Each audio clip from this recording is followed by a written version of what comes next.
சட்டமன்ற உறுப்பினர் check power இருக்கா? செக் பவர் இல்ல, ஒத்துக்கிறோம். ஆனால் மக்களுடைய எதிர்பார்ப்பு என்ன? அந்த புதிய சட்டமன்ற எதிர்பார்ப்புன்னா, பெரும்பாலும் தேர்தலில் நாங்க பிரச்சாரத்துக்கு முன்பு சொன்னது, நிறைய இடத்துல எம்எல்ஏவை நாங்க பார்த்ததே கிடையாது. எம்எல்ஏ வந்து ஓட்டு கேட்கும் போது வந்தாரு, அதுக்கப்புறம் வரவே இல்ல. மழை வரும்போது வரல, குறைய கேட்க வரல.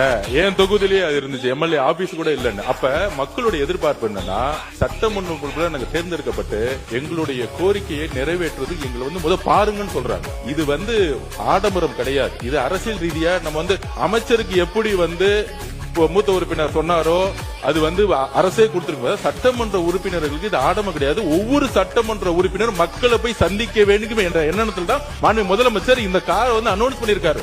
மக்களை சந்திக்க வேண்டும்.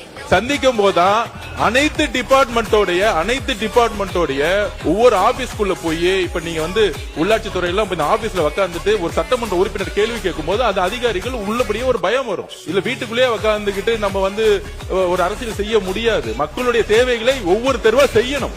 அதுக்குதான் இந்த இதை தவிர இது ஆடம்பரம் கிடையாது. எதிர்கட்சி தலைவருடைய நிலைப்பாடுல நாங்களும் இருக்கோம். யார் யாருக்கெல்லாம் கார் இருக்கு அவங்க ஆட்டோமேட்டிக்கா யாரும் அப்ளை பண்ண போறது இல்ல. ஆனா ஒரு முதலமைச்சருடைய அறிவிப்பு பொதுவான அறிவிப்பா தான் இருக்க முடியும். இதுதான் ஒரு அரசுடைய புரோட்டோகால்.